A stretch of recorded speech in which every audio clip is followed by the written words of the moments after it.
जय जगन्नाथ दर्शक बंधु। प्रिय दर्शक बंधु 12/5 अर्थात उत्तर फाल्गुनी नक्षत्र और सिंह राशि। यही राशिर अधिपति ग्रह हेउछन्ति सूर्यदेव एवं यही नक्षत्रर अधिपति ग्रह हेउछन्ति सूर्यदेव। एणु यही राशिर व्यक्ति माने रवि महादशारे जन्म होइथान्ति बा एमानंकर जन्म समय को रवि महादशा किछि बाकी रही थाए। एमाने एक पादर होइथान्ति, रवि क्षेत्री होइथान्ति, अग्नि तत्वर होइथान्ति। एमानंकर शुभ दिग हेउछि पूर्व दिग। शुभ देवता हेउछन्ति शिव भगवान। एमाने मनुष्य गणर होइथान्ति। एमानंकर शुभ बार हेउछि रविवार ओ सोमवार। शुभ रंग हेउछि नील रंग। शुभ संख्या हेउछि 1। शुभ मंत्र हेउछि शिव मंत्र सूर्य नमस्कार। एमानंकर जीवनर लक्ष्य हेउछि लग्जरी लाइफ बिताइबा एवं एहा मध्य एमाने जीवन रे पाइथान्ति। एमानंकर जीवन सुखमय होइथाए, आनंदमय होइथाए। एमाने अत्यंत भाग्यवान होइथान्ति।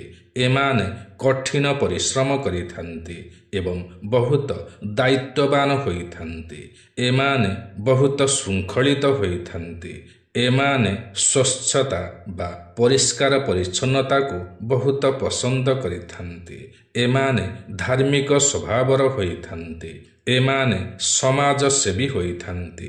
समाजर समस्तंकर सेवा करिबाकू एमाने बहुत पसंद करिथान्ति। एमानंकर हृदय बहुत सफा होइथाए, कोमल होइथाए, किंतु बेले बेले एमाने अधैर्य होई पड़न्ति। एमाने आत्मनिर्भरशील होइथान्ति। एमाने काहारिकू ठकिबाकू पसंद करन्ति नाही, किंतु निजे ठकामीर शिकार होइथान्ति। एमानंकर निर्णय नेबा बहुत दृढ़ होइथाए बा एमाने दृढ़ निर्णयी होइथान्ति। एमाने बहुत ज्ञानी होइथान्ति, बुद्धिमान होइथान्ति। एमाने बहुत उद्यमशील होइथान्ति। एमाने सकारात्मक होइथान्ति बा बड़ा पॉजिटिव होइथान्ति। एमाने भल व्यक्तित्वर होइथान्ति, दयालु होइथान्ति, साहाय्यकारी होइथान्ति, दानी होइथान्ति। एमाने कली झगड़ा ठारू दूरेई रुहन्ति बा कली झगड़ा को एमाने पसंद करन्ति नाही। एमाने विख्यात होइथान्ति। एमाने कला प्रेमी होइथान्ति। गुड लीडरशिप गुण बहुत एमानंक ठारे रही थाए। एमानंकर भाग्ୟରେ नूतन घर, नूतन जमीबाड़ी रही थाए एवं एमाने नूतन वृक्षरोपण करने बहुत पसंद करिथान्ति। एमानंकर विवाह 24 ରୁ 30 वर्ष बयसरे होई थाए। विवाहरे एमाने भाग्यवान होइथान्ति। विवाह एमानंकर सफल होई थाए एवं एमाने जीवन रे भल जीवन साथीटिए पाइथान्ति। एमाने संतान सुख पाइथान्ति ओ संतान मानंक द्वारा सुख पाइथान्ति। एमाने बेले बेले परक्रिया प्रीति रे लिप्त रुहन्ति। एमाने थंडा मिंजासर होइथान्ति, शांत होइथान्ति, खुशीवासी प्रकृतिर होइथान्ति। काहारी सहित शत्रुता करिबाकू एमाने पसंद करन्ति नाही। एथिपाई समस्ते एमानंकू बहुत भल पाइथान्ति।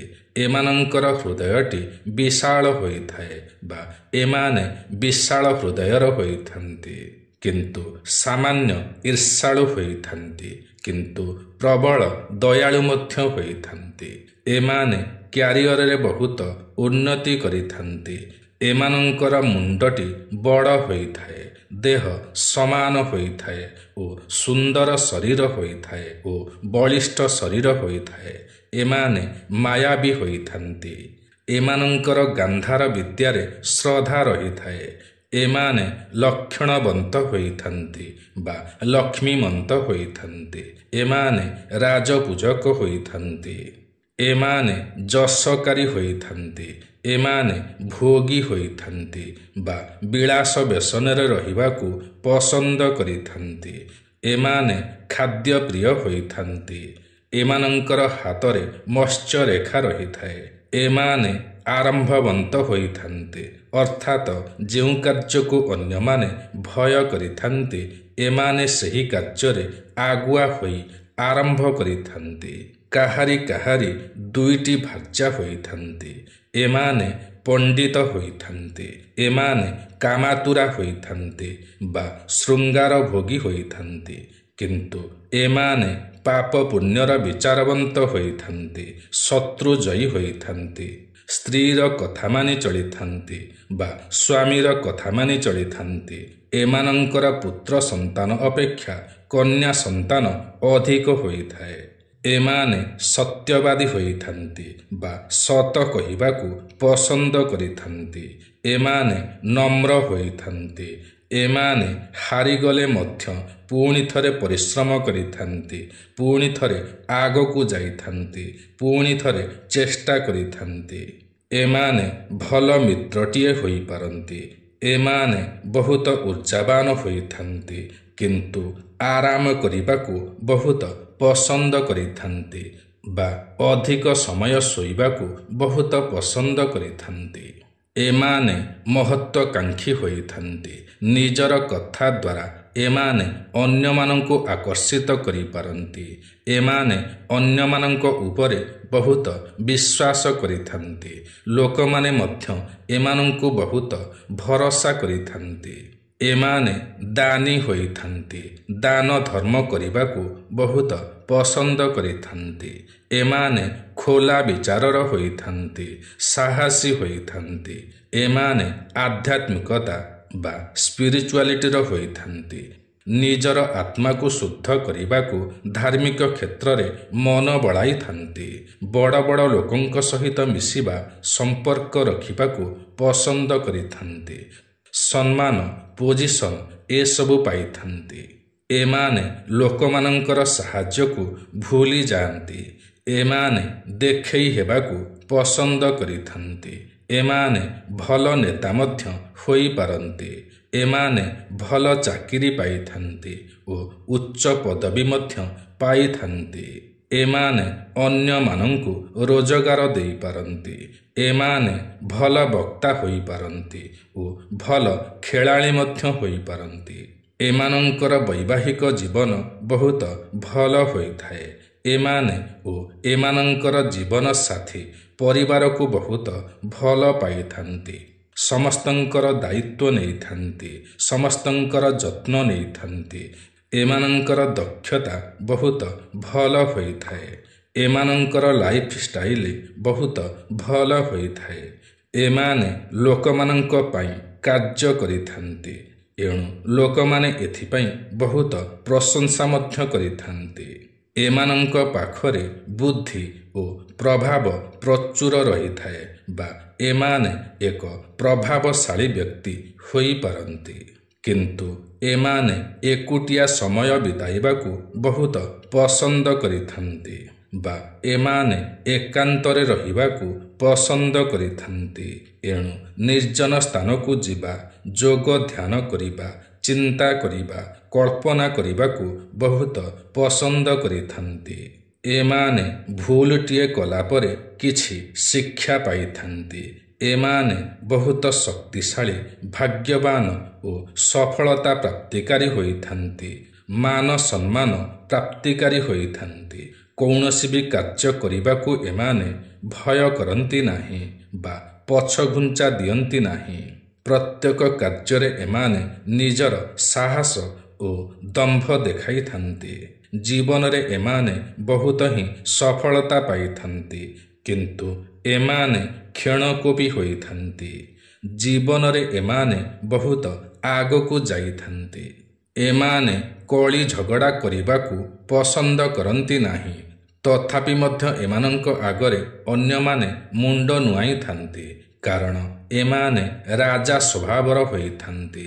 ଏମାନେ ଭଲ ନ୍ୟାୟ ଦେଇପାରନ୍ତି। ଏମାନେ ନ୍ୟାୟବନ୍ତ ହୋଇଥାନ୍ତି। ଏମାନଙ୍କର କଥାକୁ ଲୋକମାନେ ଭୟ କରିଥାନ୍ତି ଓ ମାନିଥାନ୍ତି। ଏମାନଙ୍କର ସମ୍ପୂର୍ଣ୍ଣ ପ୍ରଭାବ 35 ବର୍ଷ ପରେ ଦେଖିବାକୁ ମିଳିଥାଏ ବା ସବୁକିଛି ପାଇଥାନ୍ତି। ଏମାନଙ୍କୁ ମିଛ କଥା, ଅନ୍ୟାୟ କଥା ପସନ୍ଦ ଆସିନଥାଏ। ଏମାନେ ଭଲ ଲିଡର ହୋଇପାରନ୍ତି। ଏମାନେ ଜୀବନରେ କିଛି ଭୁଲ କଲେ ତାହାକୁ ସ୍ୱୀକାର କରନ୍ତି ନାହିଁ, କିନ୍ତୁ ପରେ ଏକାନ୍ତରେ ବସି ଚିନ୍ତା କରିଥାନ୍ତି ଓ ଅନୁତାପ ମଧ୍ୟ କରିଥାନ୍ତି। ପ୍ରିୟ ଦର୍ଶକ ବନ୍ଧୁ, ଯଦି ଆପଣଙ୍କର ଉତ୍ତର ଫାଲ୍ଗୁନୀ ନକ୍ଷତ୍ର ଓ ସିଂହ ରାଶି ହୋଇଥାଏ, ତେବେ ଆପଣଙ୍କର ଷ୍ଟ୍ରଗଲ୍ ଲାଇଫକୁ ସକ୍ସେସ୍ ଲାଇଫରେ ପରିଣତ କରିବା ପାଇଁ ଓ ଜୀବନରେ ଆହୁରି ଉନ୍ନତି କରିବା ପାଇଁ ସୂର୍ଯ୍ୟଙ୍କର ଉପାସନା କରନ୍ତୁ। ସୂର୍ଯ୍ୟଙ୍କୁ ଅର୍ଘ୍ୟ ଦିଅନ୍ତୁ, ସୂର୍ଯ୍ୟ ମନ୍ତ୍ର ଜପ କରନ୍ତୁ ଏବଂ ରବିବାର ବ୍ରତ ପାଳନ କରନ୍ତୁ। ରବିବାର ଦିନ ନଖ, ଦାଢ଼ି, ଚୁଟି କାଟନ୍ତୁ ନାହିଁ ଏବଂ ଆମିଷ ଭକ୍ଷଣ କରନ୍ତୁ ନାହିଁ। ଏପରି କରିବା ଦ୍ୱାରା ଆପଣଙ୍କର ଭାଗ୍ୟର ତାଲା ଖୋଲିଯିବ ବା ଭାଗ୍ୟ ଆପଣଙ୍କର ସାଥ ଦେବ। ଭାଗ୍ୟରେ ଆପଣଙ୍କର ଆହୁରି ଉନ୍ନତି ଘଟିବ। ତେବେ ପ୍ରିୟ ଦର୍ଶକ ବନ୍ଧୁ, ଏହା ତ ଥିଲା 12/5 ଉତ୍ତର ଫାଲ୍ଗୁନୀ ନକ୍ଷତ୍ର ଓ ସିଂହ ରାଶି ବିଷୟରେ। ଆଜିର ଏହି କାର୍ଯ୍ୟକ୍ରମଟି ଆପଣଙ୍କୁ କିପରି ଲାଗିଲା ନିଶ୍ଚୟ କମେଣ୍ଟ କରି ଜଣାଇବେ। ଯଦି ଆଜିର ଏହି କାର୍ଯ୍ୟକ୍ରମଟି ଆପଣଙ୍କୁ ପସନ୍ଦ ଆସିଥାଏ, ତେବେ ଗୋଟିଏ ଲାଇକ୍ ନିଶ୍ଚୟ କରିବେ। ଯଦି ଆପଣ ଆମର ଏହି ୟୁଟ୍ୟୁବ୍ ଚ୍ୟାନେଲ ଓଡ଼ିଆ ଜ୍ଞାନସାଗରରେ ନୂଆ ଅଟନ୍ତି ଓ ଏଯାଏଁ ସବସ୍କ୍ରାଇବ୍ କରିନାହାନ୍ତି, ତ ତୁରନ୍ତ ସବସ୍କ୍ରାଇବ୍ କରିନିଅନ୍ତୁ। କାରଣ ଆମର ଏହି ୟୁଟ୍ୟୁବ୍ ଚ୍ୟାନେଲରେ ଏହିପରି ଅନେକ ଭଲ ଭଲ ଭିଡ଼ିଓମାନ ସର୍ବଦା ଅପଲୋଡ଼ କରାଯାଇଥାଏ, ଯାହାକି ଆପଣଙ୍କର ଜ୍ଞାନର ସୀମାକୁ ବଢ଼ାଇଥାଏ।